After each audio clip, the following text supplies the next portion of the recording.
Today's presentation is entitled Specific Learning Difficulties, What a Difference Supports Make. It has been delivered as part of Valuing Teaching and Learning Month for the National Forum for the Enhancement of Teaching and Learning in Higher Education. My name is Loreto and I'm a chartered psychologist. I work for the National Learning Network, which is part of the Rehab Group, and we are contracted to run the Student Learning Centre here in IDT. The service that I work for is the Education Psychological Service, which is made up of a team of chartered psychologists, including educational psychologists, supported by a team of assistant psychologists. We provide a range of support services in third-level colleges based on a biopsychosocial model of support, which includes academic, wellness, social, and time management supports. I'm going to start off giving you an overview of the presentation today. And by the end of the presentation, I'm hoping that you will have a better understanding of some of the ways that having a specific learning difficulty can impact on students' learning and study skills. That you get a real opportunity to see the challenges through their eyes, and that you leave with a good sense of the difference both formal and informal supports can make to level the playing field for the students impacted. Before we get into the theoretical information about specific learning difficulties, I will set the scene by giving you a chance to hear from two recent award-winning IADT graduates who will speak to their own particular journey. I will then describe what constitutes a specific learning difficulty and look in particular at how dyslexia, dyspraxia and ADHD impact on people who share these neurodiverse traits. I won't be focusing on any statistics for the number of students in IDT and other third-level colleges with specific learning difficulties. These are readily available on the AHEAD website or from the Disability Office if that's your particular area of interest. Instead, I've been asked to go through some of the highlights from a learning and study skills profiling tool that we piloted with first years in IDT in the 2020-2021 academic year called the Do It Profiler. The results of this profiling tool show that many students in IDT who do not necessarily have a diagnosis of a specific learning difficulty share many of the same traits with their neurodiverse classmates and present to both academic and support staff with similar support needs. The presentation will go on to explore how academic staff can best support their students using the universal design for learning principles in lectures, as well as by ensuring that their assignment briefs are written in an accessible format and are clear and succinct. My hope in this section is that academic staff get a really good sense of the rationale behind reasonable accommodations, like assignment extensions, getting notes in advance, being allowed to record classes, to name but a few. And then the presentation will finish off by looking at some of the self-help and individual supports that are available in IDT to students who are struggling with a variety of learning and study skills. The first student voice is a first-class honours student who was diagnosed with severe dyslexia from a young age. These are her own words describing her experience of dyslexia and the benefits of supports. It has had a big impact on my performance and confidence in every educational institute I attended. My reading is slow and I often misunderstand readings when the lecturers would ask what was the most important point to take from this text. The class would say one thing and I would say something completely different. I will not read a text or presentation aloud without practicing each word beforehand.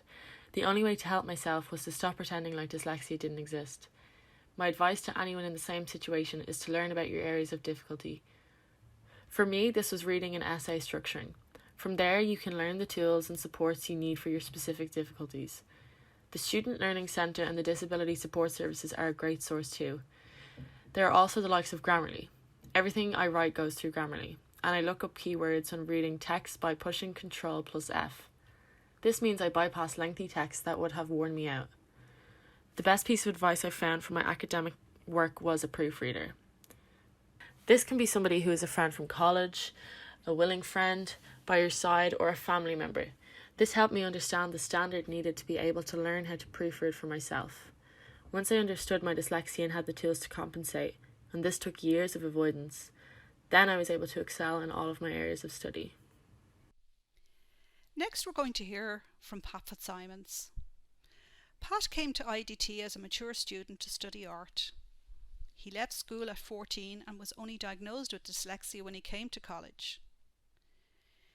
He was the recipient of the Aideen MacKeogh Award at this year's graduation ceremony for the Faculty of Art and Creative Technologies. This award is given to honour a graduating student who has contributed most in practice and in principle to the vision of the arts. And here is Pat's story. Thanks, guys. I'm a little bit nervous, but thanks very much. Thanks, Loreto. Loreto asked me to come in today just to share my experience with you. So my name is Pathet Simmons, and to give you a bit of a background, I suffer with dyslexia, and I struggled when it comes to studying and learning. But I love art and I love creativity, and that's one of the reasons why I came to art college. And I find that most people with dyslexia are very creative in the mind. Now, just not to get too personal, but in my background, I didn't learn to read till I was 18 years of age. My schooling was very bad, I had bad memories. I was bullied on my first day and hated school ever since that. And then I wouldn't learn. It was a different world than today now. But as I was not learning, getting stubborn, my memory of school would be canes and the strap. That's my memory of school. So it wasn't a pleasant memory. And then I was put up on top of the class in a corner, and I was laughed at, to be honest, because this is what the teacher was saying, this is an example of not to be. This is a bad student. And that was my experience at school. And the more they tried to force me, I got really stubborn. I wouldn't learn. But I was only a child, but I didn't know I was dyslexic. So what happened was, I went to an art class in my adulthood, not too long ago actually, around 2009 or something. And Karen was teaching art there. And she said, Pat, you're very skilled at your art, and I like your creative, I think you should try a bit of art college. So I had to tell her, Karen, I couldn't go to art college. I could not go to art college. I wouldn't be able for college. And I was too embarrassed to tell her. And she said, of course you would, why would you not? So I had to tell her, look, I've no qualifications. I hated school, and I've nothing. And she said, you have yourself and you have your skills. So I asked her then, you say that to all your students? And she said, no, actually I don't. But she said, I think you would enjoy it, and you would be able. Now what she asked me to do now was go to night school and to do 2 subjects, maths and English. And I did. And I done the lowest maths, the lowest English, not the high ones, the lowest ones. And all I got was a C for each one, but I got a pass. So with that done, that enabled me to apply then for college. Otherwise, I wouldn't be able to get to college without having the maths and the English. So my other challenges then with dyslexia was how to fill in the forms. So a simple thing as trying to get to fill in an application to college was a great challenge to me, but I had to get help on that. And then I sent my portfolio in with regards to my artwork. Now, to be honest, that was it. I wasn't expecting anything more after that. I'd done what Karen asked me to do, and I sent in my portfolio, and I done the night classes, and I got a pass on each subject. And I said, that's it, I won't go any further. But I got word back from the college. My portfolio done very well. I got 600 points. So I said, oh, top marks. I was shocked at that. And then they said, yes, we'll definitely accept you. So then my next challenge was to apply for the Susie grant. So this is more writing and more forms. And I found them even more challenging. So you can imagine that's a challenge even before I get to college. And I'm embarrassed, and I'm also very nervous and frightened about this. So it wasn't easy. So I came in here to register, and I met a chap called Owen Kelly. He worked here at the time, and Owen was in the office, and I explained to Owen my situation and about forms and how bad I was at them. And he kindly helped me with the application form. Don't worry, Pat, we want you. We'll do this. So what an encouragement that was, to get someone to help me, And then he helped me then to apply then to Susie.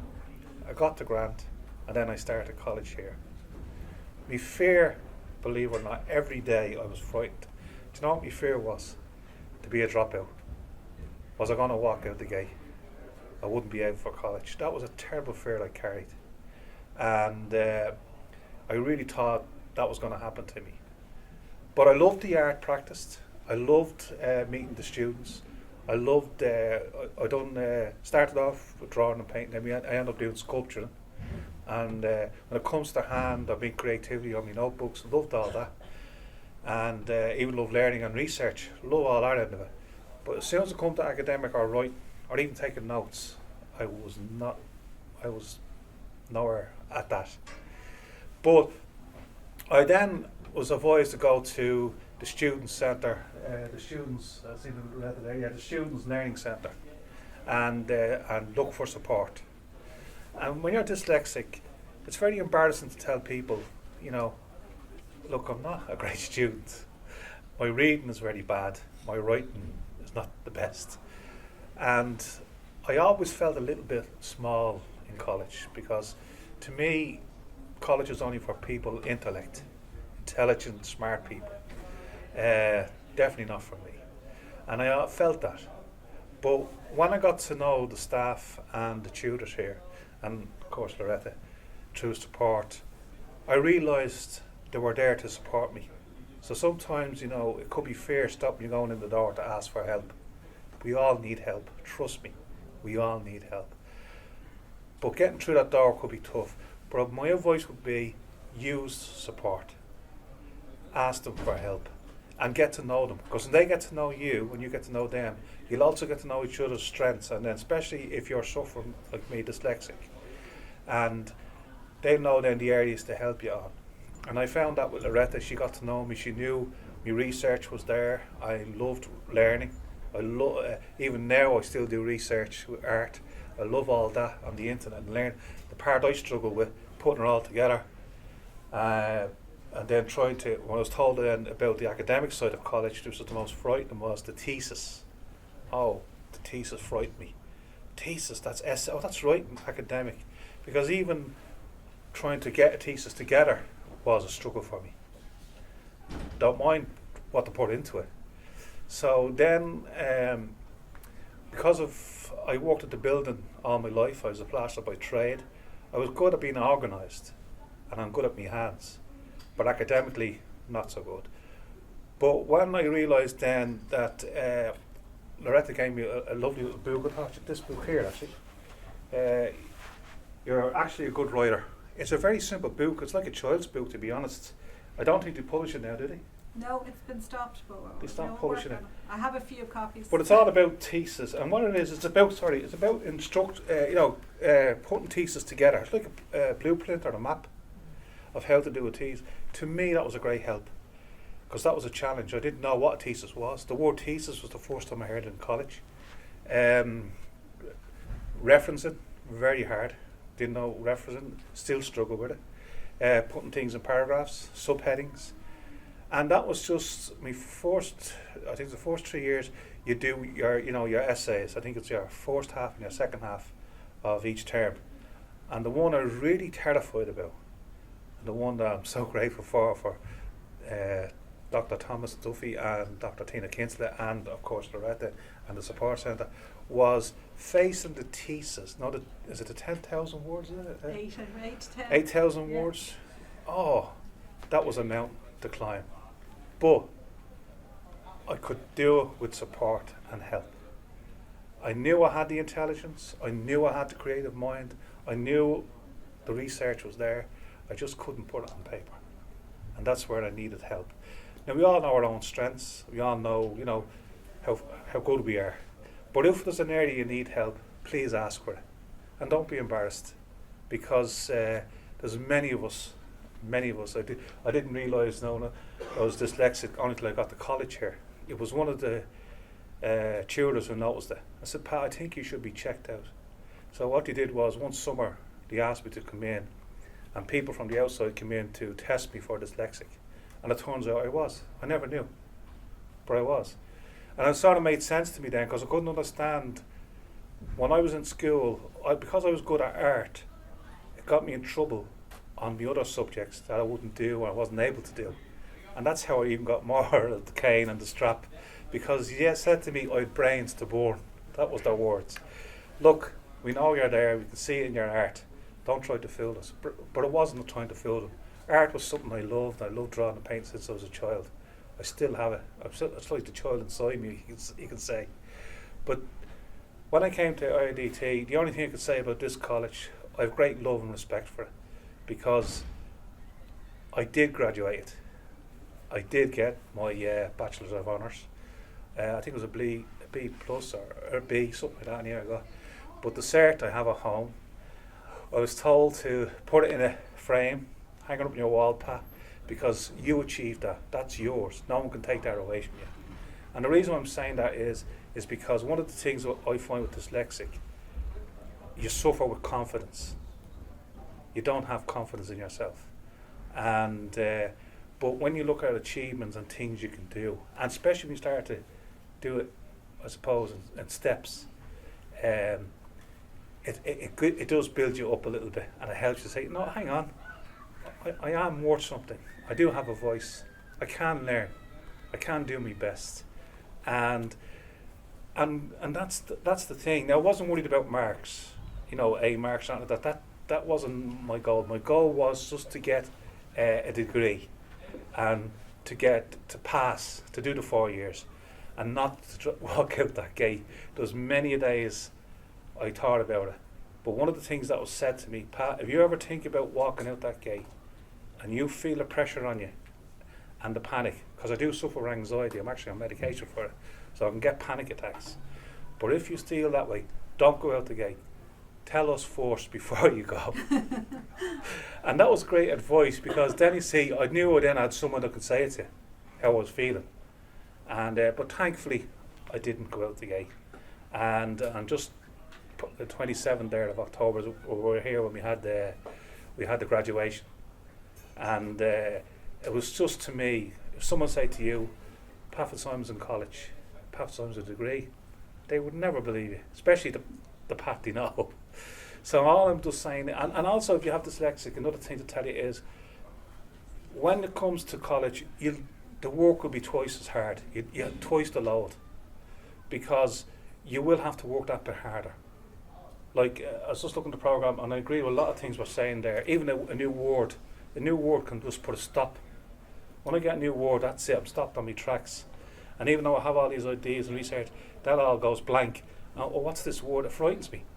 I have to learn what the new word is. What's it connected? Why is this word here?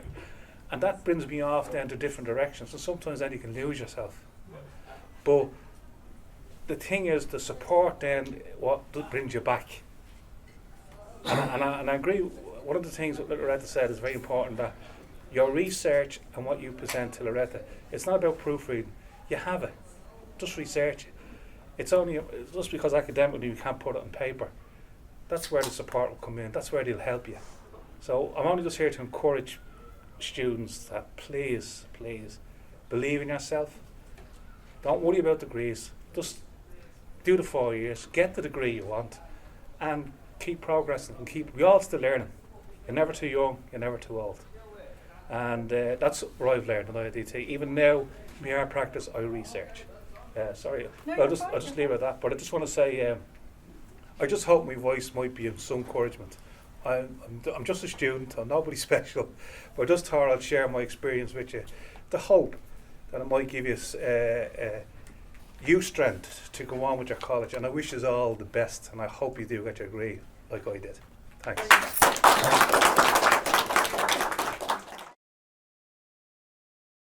Now that we've had a chance to hear the student voice, the next section is going to explore learning difficulties in more detail with a mixture of theory and videos. So what are specific learning difficulties? If a student is diagnosed with a specific learning difficulty, this indicates that they learn and process information in a way that's different from the general cohort of students. The basis of the diagnosis is neurological rather than psychological. In other words, their brain is wired differently. and we'll see this in some of the videos I will be showing you later. It is important to stress that a student who has a specific learning difficulty does not have something wrong or problematic just because they don't operate similarly to other students. Differences in brain function are a natural element of how diverse the student population is. Specific learning difficulties tend to run in families. They occur independently of intelligence, and this is a really important point to note. And they can have a significant impact on a person's education and learning and on their acquisition of literacy skills. And in turn, if not supported, this can impact on the student's confidence, self-belief, and emotional well-being.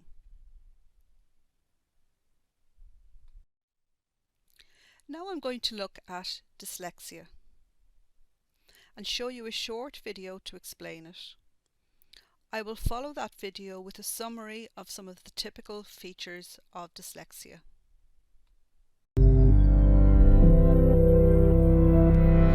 Take a moment to read the following.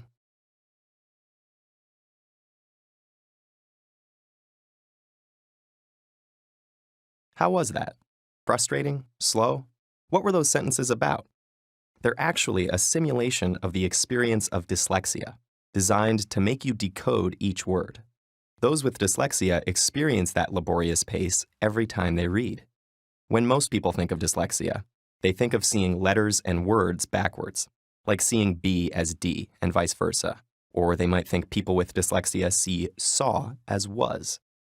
The truth is, people with dyslexia see things the same way as everyone else. Dyslexia is caused by a phonological processing problem, meaning people affected by it have trouble not with seeing language, but with manipulating it. For example, if you heard the word cat and then someone asked you, remove the C, what word would you have left? At. This can be difficult for those with dyslexia. Given a word in isolation like fantastic, students with dyslexia need to break the word into parts to read it. Fan, tas, tick. Time spent decoding makes it hard to keep up with peers and gain sufficient comprehension. Spelling words phonetically like S-T-I-K for stick and F-R-E-N-S for friends is also common. These difficulties are more widespread and varied than commonly imagined. Dyslexia affects up to 1 in 5 people. It occurs on a continuum. One person might have mild dyslexia, while the next person has a profound case of it. Dyslexia also runs in families. It's common to see one family member who has trouble spelling, while another family member has severe difficulty decoding even one-syllable words like catch. The continuum and distribution of dyslexia suggest a broader principle to bear in mind as we look at how the brains of those with dyslexia process language. Neurodiversity is the idea that because all our brains show differences in structure and function, we shouldn't be so quick to label every deviation from the norm as a pathological disorder, or dismiss people living with these variations as defective. People with neurobiological variations like dyslexia, including such creative and inventive individuals as Picasso, Muhammad Ali, Whoopi Goldberg, Steven Spielberg, and Cher, clearly have every capacity to be brilliant and successful in life. So here's the special way the brains of those with dyslexia work. The brain is divided into 2 hemispheres. The left hemisphere is generally in charge of language and ultimately reading, while the right typically handles spatial activities. fMRI studies have found that the brains of those with dyslexia rely more on the right hemisphere and frontal lobe than the brains of those without it. This means when they read a word, it takes a longer trip through their brain and can get delayed in the frontal lobe. Because of this neurobiological glitch, they read with more difficulty. But those with dyslexia can physically change their brain and improve their reading. With an intensive multisensory intervention that breaks the language down and teaches the reader to decode based on syllable types and spelling rules, the brains of those with dyslexia begin using the left hemisphere more efficiently while reading, and their reading improves. The intervention works because it locates dyslexia appropriately, as a functional variation in the brain, which naturally shows all sorts of variations from one person to another. Neurodiversity emphasizes this spectrum of brain function in all humans and suggests that to better understand the perspectives of those around us, we should try to not only see the world through their eyes, but understand it through their brains.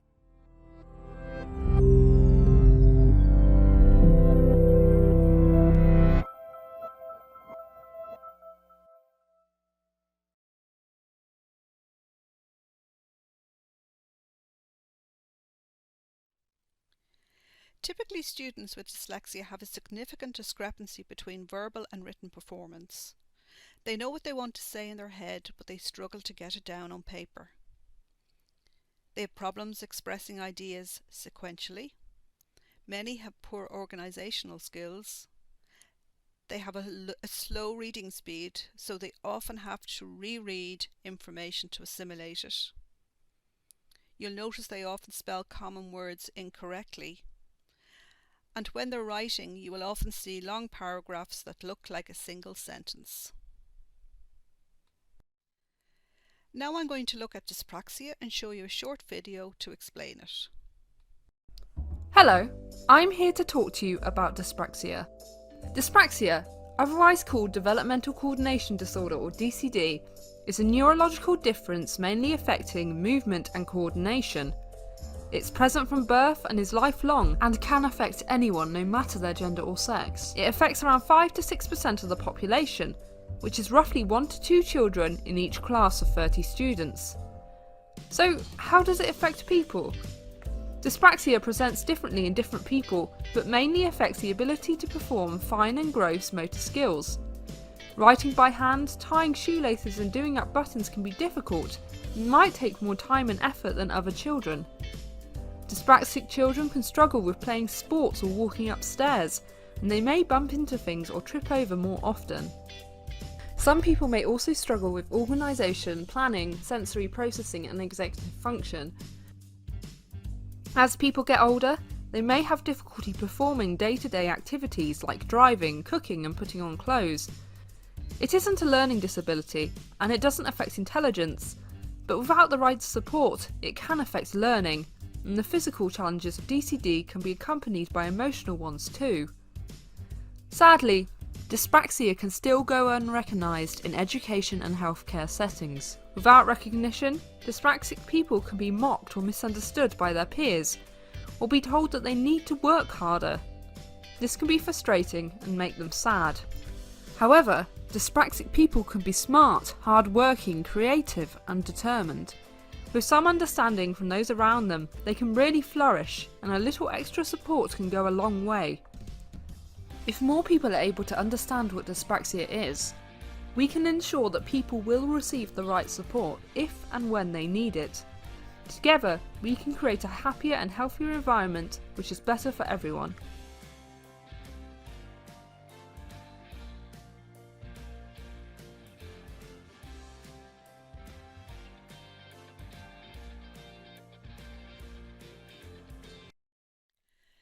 The next topic I'm going to look at is ADHD, and this short video will help you see the perspective of people who are living with ADHD.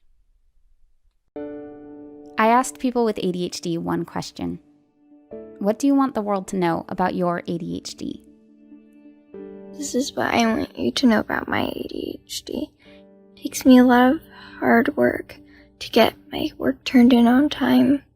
I'm very smart, but my grades drop sometimes. If I could actually sit down and start my homework, I would.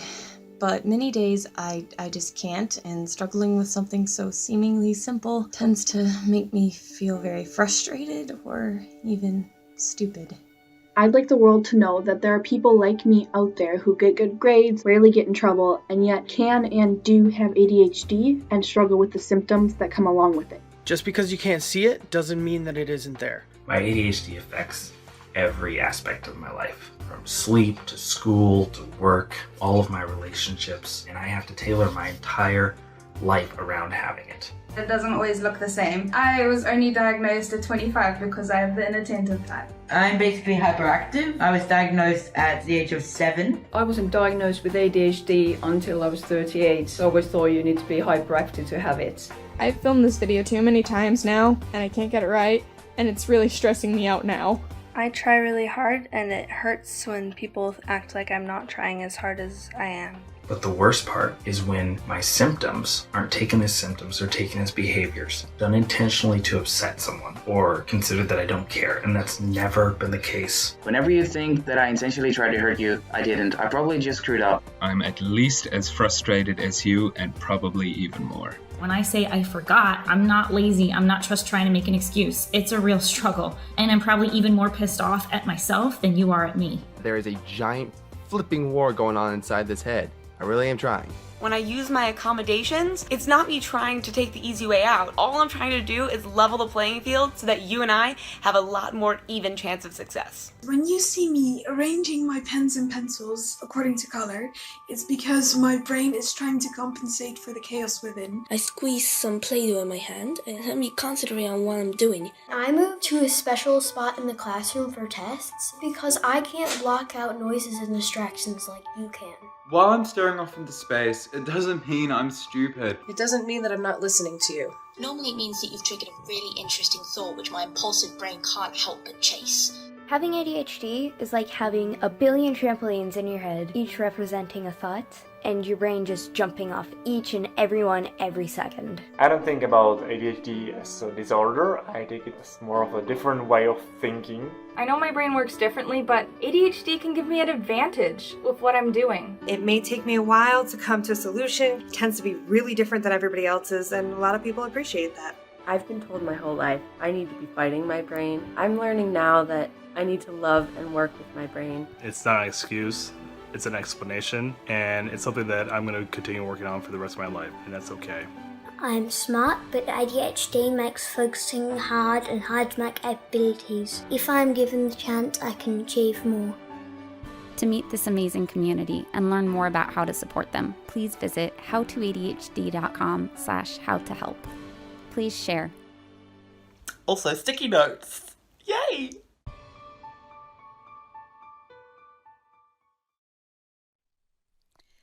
Now I'm going to look at strengths and challenges of specific learning difficulties. As mentioned earlier, differences in brain function are a natural element of how diverse the human population is, and each of us have our strengths and challenges. Many creative and inventive individuals have neurodiverse brains. Dún Laoghaire Institute of Art, Design and Technology is full of students who are creative and innovative, and are made up of designers, thinkers, entrepreneurs, developers and makers. Some of the strengths of our neurodiverse students include 3D thinking, non-linear thinking, creativity and thinking outside the box. Some of the challenges include difficulties with literacy and processing information, distractibility, difficulties with planning and procrastination.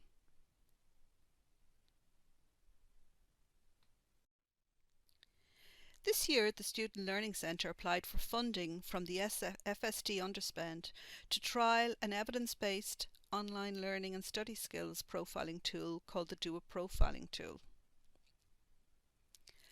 The FACT faculty and the Enterprise Department included it as part of the Introduction to FACT module with support from David Quinn, and the Learning for Business module with support from Thrace Moylan and Sharon McGreevy.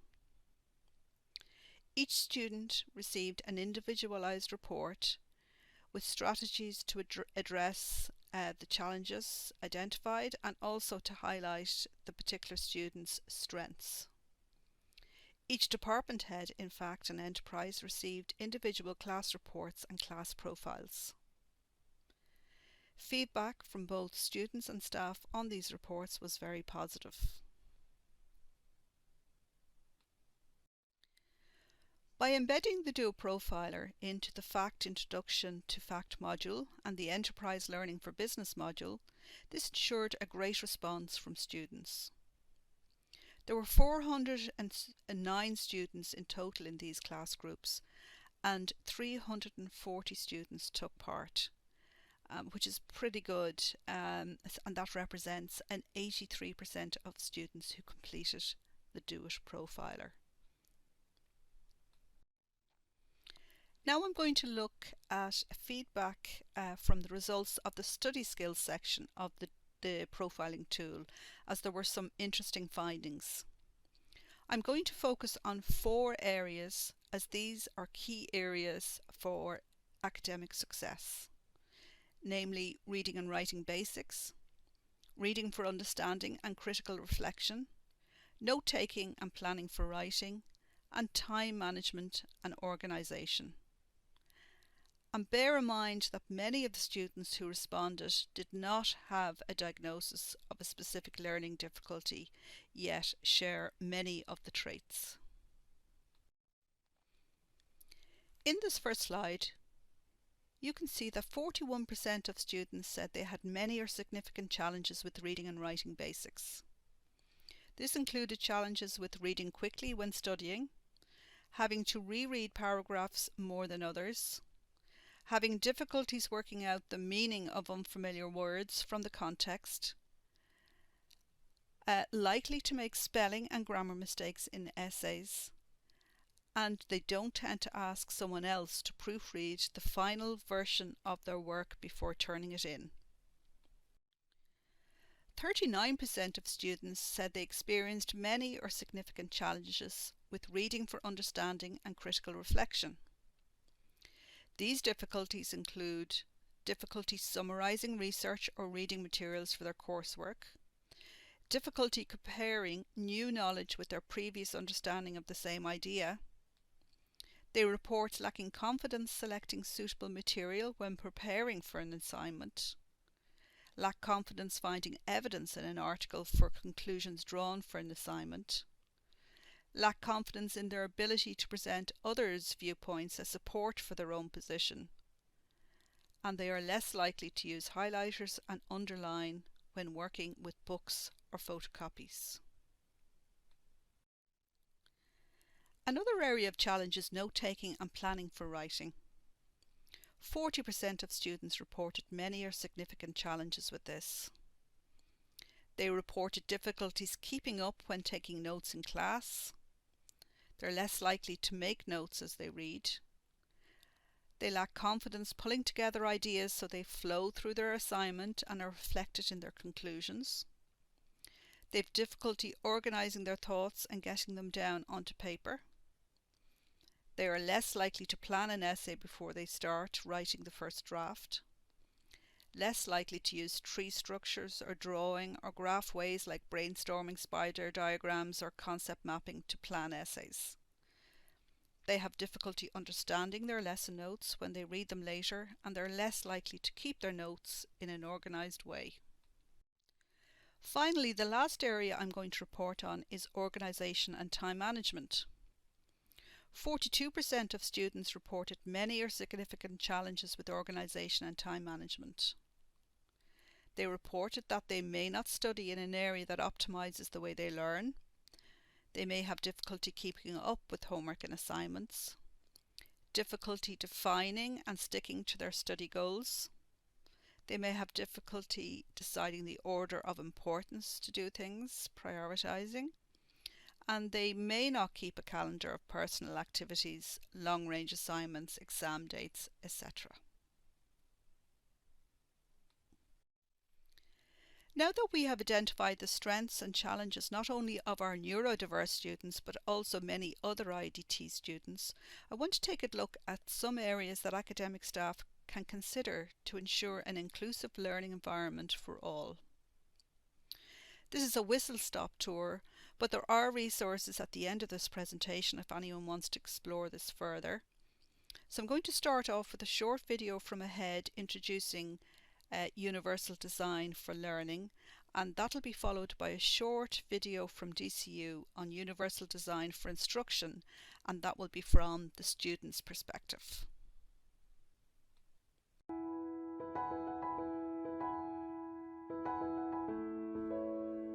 Imagine you went into a big clothes store and all that was on sale was one type of outfit, in one size, with no thought given to different individual body shapes or personalities. That would be crazy, right? Expecting everyone to be able to fit into the same size and express themselves in the same colour and style?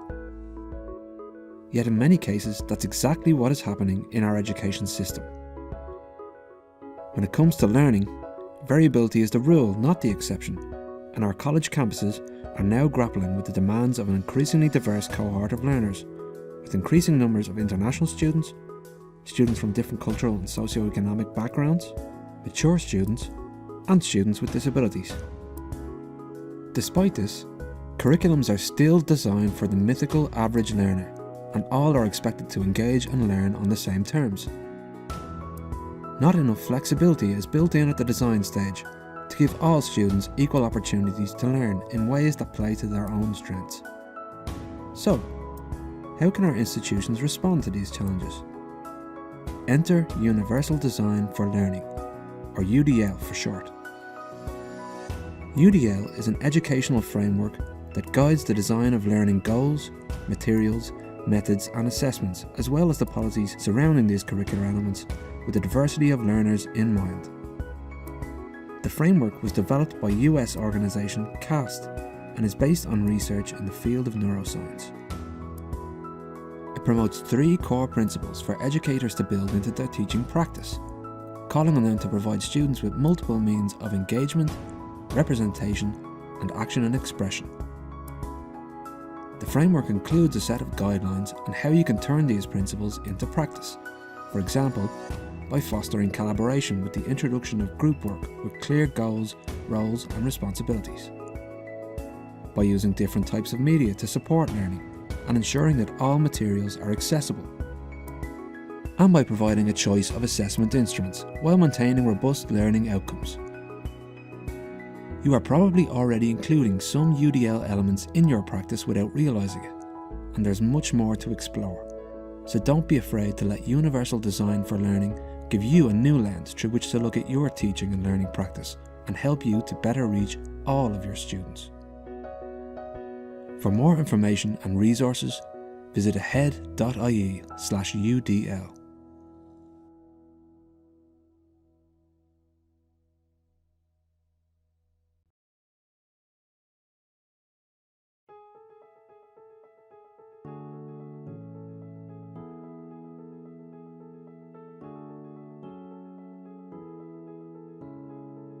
I find it really beneficial when lecturers break up the class structure. I do a lot of classes where we have the first hour is sitting, listening, reading from the board, whatever it may be, and then the second half of the class is actually going out and doing what you've just learned, whether it's shooting footage or recording audio or whatever it might be.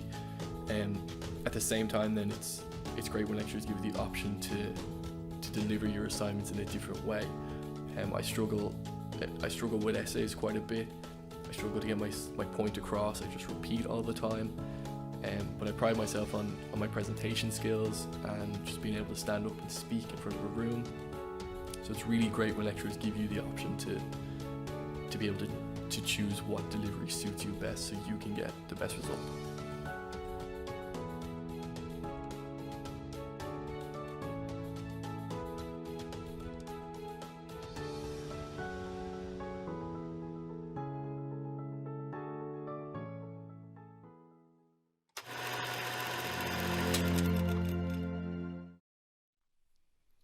So why does UDL help students with specific learning difficulties?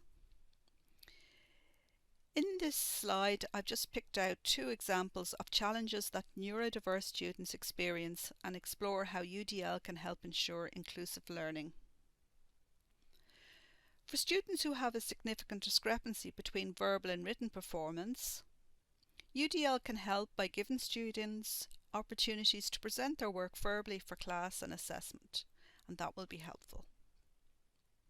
For students who experience slow reading speed and need to reread many times to assimilate information, the use of multimedia resources to teach can be beneficial, giving students the opportunity to put learning into practice, as we saw in the video after class.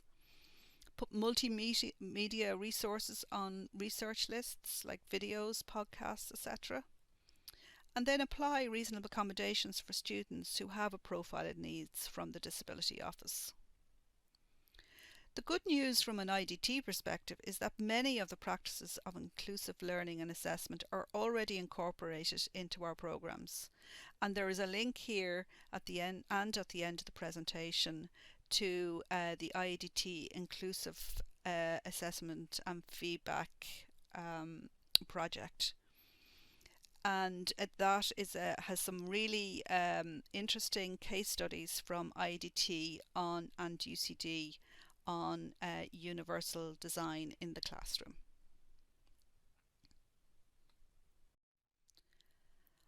I've heard many people say that they treat everyone equally, but there's a subtle difference between equality and equity. I think this image captures it perfectly. If people are given the same boxes of the same size to help them reach the board, all of them won't be able to write on the board. And you can see in this equality picture, the first person is at an advantage. But if you give people different size boxes to do the same task, then you are achieving equity. And in the equity picture, you can see that everyone can reach the same point on the board, and the person in the wheelchair can complete the same task via a laptop. And that is the reason we have supports and reasonable accommodations. Not to give advantage, but to level the playing field. I've called this slide Assignment Extensions. Why can't you get it done in time? So what I'm going to do is bring you through a fictitious comparison between two students, one with a specific learning difficulty and the other without. Both have to complete the same essay on surrealism, and both have to submit by the same deadline. And the purpose is just to give you a sense of some of the challenges that the student with a specific learning difficulty has to overcome in order to try and meet the deadline. So let's start off looking at student A. They don't have a specific learning difficulty. They read the assignment brief, they pick out the main tasks involved, and they set about completing the assignment. They read the 3 assigned readings on surrealism, pick out the main themes, and jot down some notes. They're able to organise the notes and themes into an organised structure for the essay. Then they write the essay, they edit it and proofread it, and they make the submission deadline. And student A gets an A for their essay. So let's look at student B, who has a specific learning difficulty, and some of the challenges they have to overcome. So student B has to read and reread the assignment brief over a few times to pick out the main tasks involved before they can set about completing the assignment. And that's because the pathways in their brain for this activity are taking a longer route than for student A. They take much longer to read the 3 assigned readings in order to be able to pick out the main themes. And then student B has all the ideas gleaned from their readings in their head, but they're struggling to organise them into an organised structure for the essay. It takes student B much longer to write the essay, and the task of editing and proofreading takes much longer too. Student B is really struggling to make the deadline. So they reach out to the Student Learning Centre for support to help them get all those research and ideas in their head into an organised structure according to the rules of essay writing, and get that information from their head to paper. And they also get some support to learn about editing and proofreading. They get a short extension and they submit the essay and get an A for it. Another area to bear in mind for academic staff is assessment brief. Taking into consideration what we've covered so far, where some students have to read paragraphs many times to understand them, and some students may have difficulty sustaining concentration and get easily distracted, I've seen briefs that are 4 to 5 pages long, and I sometimes have to read as far as the 4th or 5th page to get to the point of the brief and look for the key instructions. Therefore, it would be helpful to keep writing clear and concise, keep the layout clear and simple, ensure documents are in an accessible format, and maybe start with the key requirements of the assignment first and any background information and learning outcomes later. And one final word before I move on to the next section, and that is the power of language when giving feedback to students. So the comments you see here have been made to neurodiverse students when they were receiving feedback from academic staff. One comment: I'm not sure if you're being very casual, have very poor time management, or whether this is evidence that you urgently need learning support. Another: there's something not right with you. And another: I knew there was something amiss when they were told about the student's dyslexia diagnosis. Be mindful of the words you use and how you refer to the student support services, and hopefully today's presentation will give you some understanding of the challenges that these students may be navigating.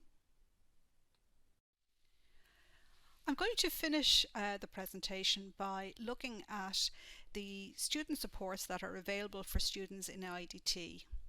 I'm going to focus on the Disability Support Service, Assistive Technology and the Student Learning Centre. Alex MacDonald is our Disability Officer. Students who have an official diagnosis of a specific learning difficulty can register with the Disability Support Service. Students who register have access to funding from the Fund for Students with Disabilities, the FSD Fund, and this funds a range of supports including laptops, assistive technology and assistive software. When students register with the Disability Support Service, a needs assessment is conducted to assess the student's strengths and challenges, and a profile of needs document is prepared which is shared with the student's permission with academic staff to make them aware of the student's particular support needs. The Disability Officer also arranges reasonable accommodations with academic staff and the Exams Office. Colm Allwell is the IDT Assistive Technology Officer, and he can give students information about technology and software that can help students with learning and study skills. Many of the apps are freely available. And for those students that are registered with the Disability Support Service, he can help them with access to laptops, Grammarly, smart pens, technologies that can read information aloud from your computer screen, and also speech-to-text software that can help you when you're writing your essays and assignments. This is me, Loreto, and I'm working in the Student Learning Centre. We can work with all students in IDT, not just those registered with the Disability Support Service, which is brilliant. Our aim is to teach students the tools to become independent learners. We run seminars, workshops and small group sessions, as well as one-to-one support. Our maths tutor Brian helps with maths related topics like statistics, finance, accounting and economics. And just to say, contrary to what many people think, we're not a proofreading service. So rather what we want to do is teach students to do this for themselves by using available technology or identifying people in their support network who can help them do this, because this is really a skill they need to develop when they move beyond college into the workplace.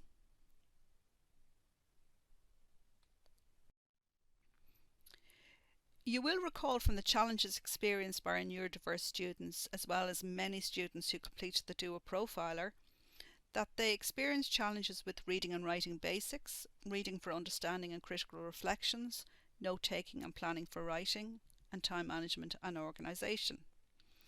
There are a number of ways the Student Learning Centre can help with these challenges. We have lots of self-help guides on Blackboard in our go-to guide for hybrid learning, and these are a couple of screenshots from just a couple of those sections. And you can see that we support students with a range of academic supports, including how to break down briefs, guidelines for essay writing, research and referencing, how to proofread and edit, mind maps, note-taking, critical thinking, active reading, thesis writing, presentation and exam prep. And we also teach students a range of organisation and time management skills, including basic time management, timetables, SMART goals, avoiding procrastination and the Pomodoro technique. And built into all of our work is a wellness aspect of support for any students who are feeling stressed or overwhelmed. So to summarise, we started off listening to the powerful voices of award-winning IDT graduates who spoke to the difference support made to them. Then we looked at specific learning difficulties, including dyslexia, dyspraxia and ADHD, to get a sense of how these specific learning difficulties impact on students. We went through an analysis of the study skills component of the DUA profiler, and that helped us see that there are more students who share these neurodiverse traits than are registered with the Disability Support Service. I hope that the videos helped you get into the mindset of students presenting with traits of a specific learning difficulty. The UDL section highlighted the subtle difference between equality and equity to hopefully give an understanding of the rationale behind reasonable accommodations, and we finished off the presentation just looking at some of the self-help and individual supports available for students in IDT. So I hope that the presentation has given you a better understanding of some of the ways that specific learning difficulties can impact on students, and that you can now get see the challenges through the eyes of those students, and are leaving with a good sense of the difference both formal and informal supports can make to level the playing field for students impacted. Here are some useful resources which I have referenced in the presentation. And we've come to the end of our presentation, so many thanks for listening.